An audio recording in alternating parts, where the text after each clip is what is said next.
Governor Bruce Rushton deals with the abortion issue while warning that fiscal trouble may be ahead. We talk about it next on Capitol View.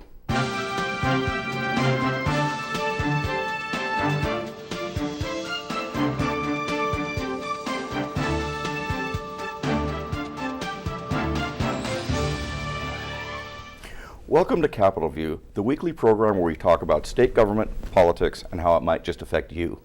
Joining me this week on Capitol View is Adam Rife, anchor with WICS Television here in Springfield. Welcome, Adam. Hi there, Bruce. Thanks. And also Matthew Dietrich, reporter for the Better Government Association and Politifact, Illinois. Welcome, Matt. Thanks. Good to be here, Bruce.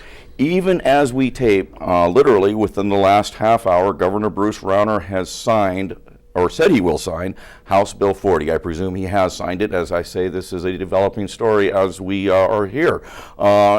Should this be a surprise? This has been something that's been hanging over, some folks say, like the sword of Damocles over Bruce Rushton's head for literally months now. Should we be surprised that he has said he is going to sign this bill? Matt?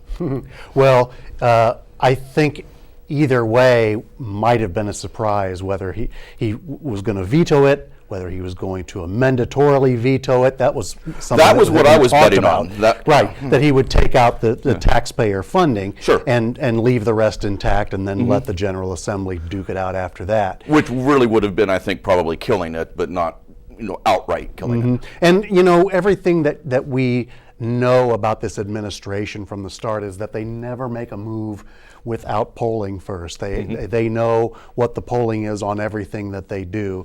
And so, you'd have to guess now that they saw this as something where we're going to sign this because we've got to bolster our standing in with the suburban voters, because that's what's going to be at stake in 2018, I would think. Governor was asked directly about a mandatory veto. Why not do that? Essentially hedge your bets, as we've said.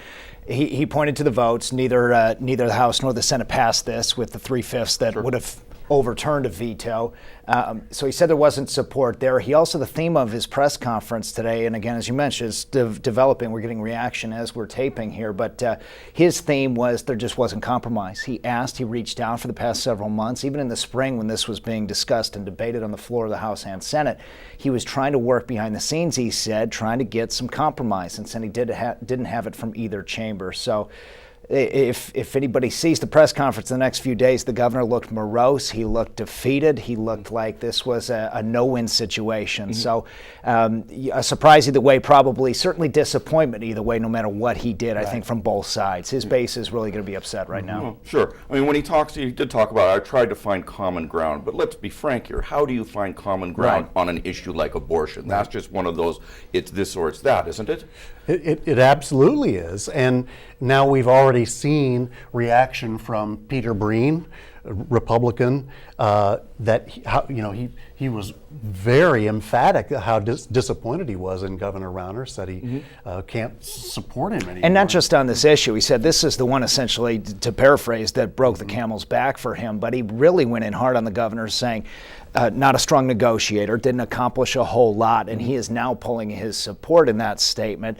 The Republican Party, we saw, is standing by so far, disappointed in the decision, but spun it on Speaker Madigan, saying that they're making this a divisive issue within their own party. So we'll see how that plays out. But Representative Breen saying there are many more like him that are going to be pulling their support. But now you have to wonder, so what does that mean? What are they going to primary Bruce Rushton? Right. Bruce Rushton, as we speak today, has $71 million in his campaign fund. Who is going to make a viable challenge to that in the primary? Sam McCann. And what good is that going to do? Well, yeah. Well, I mean, that's one question that I've had here is, show me the anti-abortion Democratic candidate. Which one? There isn't any so far as we know, correct? Yeah, so what are you going to do? You're going to go vote for the Democrat instead of voting for Rushton because you want to protest his signing of this bill, so you're going to vote for the pro-choice candidate in the Democratic? Right, yeah, this is a straw that broke the back. I'm now going to vote for somebody who's buds with Mike Madigan. So well, let's talk about maybe the what if that didn't happen, the amendatory vote, or mandatory veto option. Why didn't he choose that? Because he could have, he's hung his hat on, no taxpayer funding, and this would have extended the abortion rights, or at least kept them, or extended them for Medicaid folks and for medical plans by employees. Why not do that? Because don't you get, your cake and eat it too if you take that course? You get some cover, but you get cover or you get neither. I think that's a very transparent move, knowing that you wouldn't have support for an mandatory veto either way, that people in the know would say you're just trying to, again, cover yourself here. It's not really a decision. It's not a commitment either way. So honestly, it looks like a lose-lose-lose situation politically. It was very tough, and it certainly showed on his face today. And another thing too was that Diana Rauner and her presence in all of this. She's been very unabashedly pro-choice. She's the head of the Ounce of Prevention. I think she was caught in the middle of some of this, and the governor has made her really a big part of his administration, but more so as a part of his campaign. Yeah. Well, let's not forget what he said at the state fair. My wife is not running the government here. She's not part of the administration. Never mind those 350 emails that went back and forth between herself that and we my haven't seen. Yeah, that we haven't seen. But go ahead. I mean, she's not part of my administration until she's part of my administration. Yeah. And another thing about this whole issue and about what happened today, this goes back to the campaign. And I remember when Rauner was a candidate in 2013 and 2014, and he came on saying, I have no social agenda. And Diana Rauner said it too. There were TV commercials. And I remember at the time thinking, you don't get that luxury when you're the governor. Sure. If you come in saying, I don't have a social agenda, someone's going to hand it to you. Now that the theme for that was because same-sex marriage was big. Already had been decided. Right. And he was kind of being goaded into that, even though it had already been decided. But when you're the governor, so much of your job involves health care. It's good. You're in charge of the prisons. Sure. You're in charge of DCFS. All of these things, if you cannot just step away from a social agenda, maybe you don't have causes that you're really pushing, but you got to deal with these things. They're going to come your way. And this was, I think, the biggest example of where if you try to separate yourself from it, it's not going to work. So, yeah, I mean, you suggest if you're at the plate, you got to deal with the pitches that come down the pike, and he certainly did. Is it possible, just possible, that maybe Bruce Rauner stood on his principles today and followed through on the candidate that he portrayed himself as during the campaign? Is that possible? He said repeatedly in the press conference over and over that I'm standing by what I believe, I'm signing what I believe. I don't believe that poor women should not have the same opportunities that women of better means have. And he said that several times in his candid remarks. He said it several times responding to reporters. It looked like a painful press conference for him, but he did say this is something that I have stood by for several years now. He said, I'm not changing what I believed in by signing HB 40. One thing that we'll have to see, and we were talking about it before the show here, is he going back on promises now to conservatives or to the Republicans, to Cardinal Cupich, to others, saying, I will veto this bill. I can't personally remember, and we were talking about, I don't know if there's anything on record of him saying, I promise to veto this, but it certainly sounds like there's a groundswell behind the scenes on the conservative side that he's going back on his word now, and that could be a major issue. Yeah. One thing I was taken by is the response that's come in so far. I think you've seen something from J.B. Pritzker. I've seen something from Biss. And frankly, it seems somewhat tortured here because the governor has done what his Democratic opposition in the upcoming election. He did what they wanted. Well, maybe they didn't want him to do it because it would give him an issue. But they all are pro-choice, and he's done the pro-choice thing. Something from Biss came through, Daniel Biss, saying this is the result of grassroots organizing and getting the word out. And I'm just, no, it's the result of the governor signing something. I mean, how do you handle this issue if you're J.B. Pritzker, if you're Chris Kennedy, if you're Biss? How do you just and then move on, or do you make this an issue? I think you have to acknowledge it. I mean, you have to acknowledge it in some way, as we are so used to getting responses on every single issue. But the spin machine, it's just out of control when you get something. He signed legislation that we back, but it was only because we told him to. Right. I mean, that's really literally what they're sending out. So I think it's difficult to do that. I don't think it's a game they want to get into. I think you acknowledge it, you say great job, move on, maybe not in those words. Nobody said great job so far, but not in those words, but you move on to the next issue that you can at least oppose him on it and turn him into an enemy. But I don't think you want to, belabor the point of he signed something we support. Yeah. The other thing I'm taken by is he had 60 days to do something here, and he acted fairly quickly. He's had this on his desk for how long? A week, something like that. I think Harmon released it last week. It last week. Why now? It's not even Friday. Well, it's not even Friday. I mean, usually this is something, when somebody does something controversial, we get the press releases at 4:58 on the Friday news. Why now? I mean, does this signal anything at all?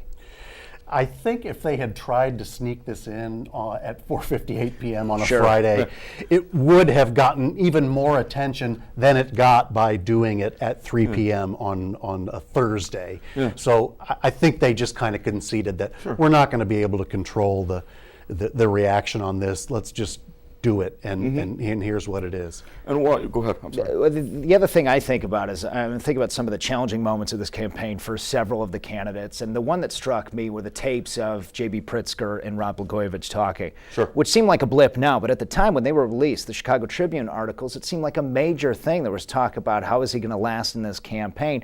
I think the earlier the better if you have a difficult political situation. The earlier the better in this campaign. He can address it. And now he has 60 days more, or 50 rather, if it's been on his desk for a week. But you have more time to deal with it, to try to repair, to try to get back any trust or any support you have within your own base. I think if he had delayed and he had waited, you're going to see this pushback no matter what. Rather address it early and maybe have some extra time to work on healing. Yeah. Well, I mean, I'm sure we'll be getting back to the Pritzker-Blagojevich tapes down the road. Sure. I'm sure his opposing candidates will as well. No, but they certainly haven't forgotten about it. One other thing though is that you were able to see the press conference. I was speeding down the freeway trying to make it here on time, which I normally never do. But one thing that I did see before I left is that he said, "Hey, we're going to make this announcement." He put out a release early in the day, credentialed media only. I saw enough that he's at a podium surrounded by women. I mean, and who were presumably supporting the bill. I don't know if there was a male on the stage that I saw at least. But even though he looked morose doing this, he went to some trouble to stage it. I mean, what does that say, if anything? And allowed advocates to speak too, as is common practice here. And took questions. And took questions, which was we should be commonplace, but it hasn't been lately. So it is to his credit, I suppose. But you have to remember, for as devastating as he may have looked or sounded, there were so many people behind him just celebrating this as a major victory. And there's a whole party, a whole half of Illinois, presumably, that's thrilled about this. So it was an interesting juxtaposition to hear those people and those advocates get up and say what a victory it is for women, what a victory it is for women of little means, and then to hear him take questions and just shake his head or silence, really, for many of the answers. So he did stage it. I think was behind it. Just this isn't going to be a political win for us either way. Let's give the victors here their chance to speak. He's also, you think about for the first 2.5 years of his term, everything has been divided, and he's been portrayed as the divider, like he perpetuated this budget standoff and wouldn't compromise and blah blah blah. And the bill signing today wasn't the first time that he took a really high profile step that offended a lot of his base. He also did back in August when he signed the immigration bill, the sanctuary state bill, as it was called. That offended a lot of the base. And again, in that one, we had another major media event. You had immigration advocates with him. You also had law enforcement there. But this is a couple of events in a fairly short space of time where Rauner's kind of coming across as someone, hey, look, I'm trying to cross over and get some agreement here. And the thinking could be, as we mentioned, who's the alternative? Yes, this is going to anger some of my base, but are we going to lose them? maybe some Republicans or conservatives won't vote at all, but is there another option if not Bruce Rauner? Mm-hmm. I mean, how does House Bill 40 play in the suburbs? How does the sanctuary bill play in the suburbs? I'm not so sure that those are the real hot button issues for those voters. Right. You know, so, I mean, this in some way might be a quote unquote free play for him in that, you know, this isn't going, okay, well, go ahead and vote for Madigan. Because in both of those cases, one person was mysterious, or was conspicuously absent, and that was the M person, which Bruce Rauner loves to bring up. Madigan couldn't be blamed for any of this. Well, I did see a press release from the Illinois Republican Party Right. that expressed some disappointment that he had signed this, but also in about the second or third paragraph down said, well, obviously Speaker Madigan was going to use this as a wedge issue, so that's unfortunate. I should have gotten to the fifth paragraph. So. Does this vote cause any consternation if you're a Republican candidate downstate or in central Illinois? Is this, or anywhere really? I mean, are you going to have potential voters saying, hey, I want you to take on the governor on this, I want you to speak out against it, or will they be allowed to without being quote unquote punished by Rauner? Well, that's one of the questions, and Matt brought up Representative Breen's statement. He talked about it briefly, saying for those candidates who are tied to Bruce Rauner's contributions, I understand if you can't speak up and speak out against him. So I think those people are going to have tough decisions. We like getting $5,000, $10,000, $50,000 checks in our campaigns. Mm-hmm. Yet if our voters are asking us to really stand on one of these moral issues, and as you mentioned, there's no gray area. There's rarely, people who don't have a strong opinion on this. Where are those candidates going to fall? Because they may need the campaign checks from the governor, but who's going to vote for them if they don't stand up to the governor if that's what the constituents want? And what do folks like Bishop Paprocki do now? I mean, do they go and they tell their flock, hey, this is a guy that stay home, don't vote? I mean, well, Bruce Rauner is not that popular hereabouts in Springfield, Bishop Paprocki being the bishop here. But what about in Chicago? Or other places? Can religious leaders hurt him here? Well, I suppose they could, although they are pretty limited in they can't openly campaign for a candidate, and all they can do is express disappointment, right? Or hold an exorcism when you approve gay marriage. Well, that's true. Which has been done. Which did happen, yeah. Mm-hmm. Okay. Yeah, it'll be, I think the next time Cardinal Supich has some sort of public event, I mean, those are the questions that he's going to get, because the governor, according to reports, met with him several times over the past few weeks, and Leader Durkin, I think, did too. Mm-hmm. And that was a big one as well. So there was a lot of talk with the Cardinal about HB 40.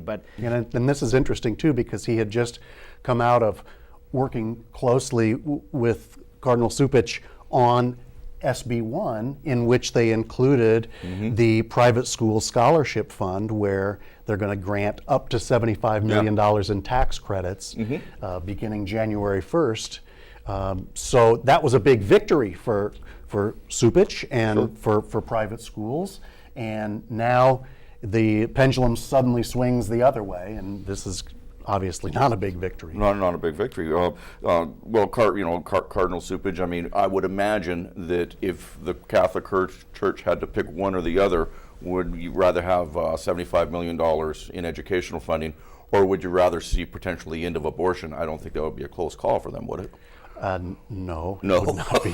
But I don't see that choice coming up anytime. Right, and let's be clear, I mean, this is somewhat betting on the come, so to speak, in that this is somewhat predicated on Roe v. Wade, what's the future of that, and so this would make sure that abortion stays legal in Illinois regardless of what the Supreme Court says. Right, that trigger language. Yeah, okay. Well, let's move on for a second away from the social issue and get back to what Bruce Rauner really likes to talk about, which is money. He has now, and you'd think, my Lord, after 2 years of this, wouldn't you want to take a break, take a knee, so to speak, and say, I don't want to deal with money and the state budget and these fights until I really, really have to do it again.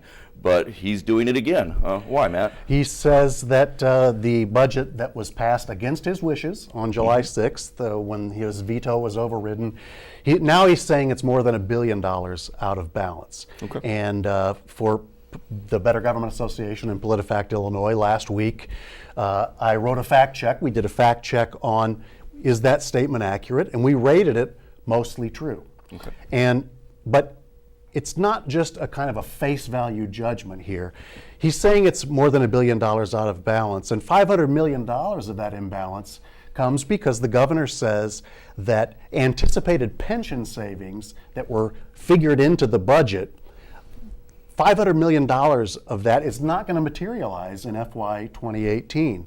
Well, that's true. Okay. The pension systems aren't even, the TRS, the Teachers Retirement System, told us that they don't even plan on implementing this until summer of 2019, which means there's not going to be any savings that comes from it. We don't know how much it's going to be. Isn't going to come till FY 2020. So there's a $500 hole in the budget. Now the problem with this is 500 million, but go ahead.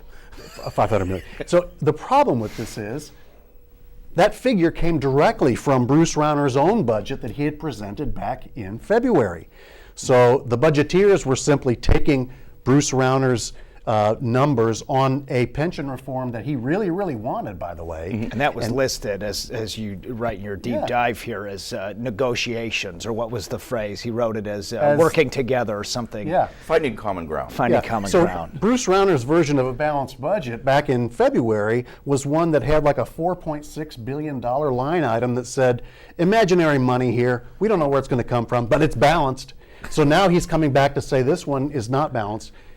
But he is correct. There's $500 million that's not going to materialize, that they're going to have to account for. There's also a problem with the budget allows the governor now to borrow $6 billion to pay down the bill backlog, because we're paying 9 and 12% on $5.5 billion worth of this $16 billion backlog. You can cut that in half by issuing bonds that have a much lower interest rate. The problem is the surplus in the budget that's supposed to finance that bonding will only finance about $3 billion worth. So that's a problem. The $360 billion is pretty fragile too, because $240 million of that has to come from selling the Thompson Center, which has been just a giant, that's been right in the middle of the Rahm Emanuel versus Bruce Rauner fight. So a lot of problems with this budget. Now, the positive that I see from all this is that you go back 2 years, back in March 2015, and they did manage to close a $1.6 billion hole then. So you figure they'll figure something out, but he's right. Grudgingly, he's right. Well, it's refreshing when someone in government is right and has actually, that he would come out and say, hey, we've got more work to do, and clearly he has more work to do. Right, and this time they've got a budget framework to work on. It's not like they're in thin air of no budget. Right. So, are the D's going to sit down and help him solve this, or can he solve it on his own? How do we get rid of that $1 billion hole? I think probably the model for it was probably back in March 2015. They got together, they raided some special funds, which we don't know if there's money in those funds anymore because they took all that out. Sure, but there are a lot of different things they can do. This time they've got a budget in place, though. They've got to make it work, and they're headed into an election year. I don't think it's in anyone's interest, no matter what party you're in, to be back on the campaign trail in 2018 with another huge fiscal mess going on at the state level. So I think with all those incentives, where there's a will, there's a way. We've seen that a million times. So why bring it up? I think you're right. You're not going to want to cut funds to autistic children on Autism Day, as he famously did. Could happen. But that's not going to play well in an election year. Is this something that just quietly gets taken care of? Well, the other thing that could have an impact is we sometimes lose sight of it, but 1/3 of the legislature may not be running again. There are so many people who don't necessarily have something to run for, and may just vote their conscience and not their party. Or when we say, can this get done, will they come together? I think there's a good chance if people look at it and say, you know what, I can just do this. I'm not coming back. I don't have to run on this vote. Well, and if he primaries a lot of the Republicans who voted for the override, either way, you're going to have an angry bunch of Republicans. Either they're lame ducks because they've lost their primary, or they're angry because you challenged them, they won. Exactly. Yeah. Okay. Well, so if he's got this as an issue now, again, it's somewhat of a head scratcher to me. Why don't you just call up Mike Madigan on the sly, or have Durkin do it, or at any rate put out that, hey, we got a little bit of work to do. Why make a public part about it? Because that to me makes it sound like, okay, let's crank up the political spin here. Well, it also plays, I mean, the it's all Madigan's fault message is not going to go away, and this plays very well into that. It could have politically, it could have partnered with this HB 40 decision, knowing this was on the horizon, maybe building a little capital within your base to get back to MJM. I don't know, but you know, it's certainly, as you said, why not go behind the scenes? Let's talk about it. We still have a couple months before, or a couple weeks before veto session. So yeah, okay. We got just a couple of minutes left before we depart here. Let's talk just for a second about the Supreme Court agreeing to take on this right to work issue.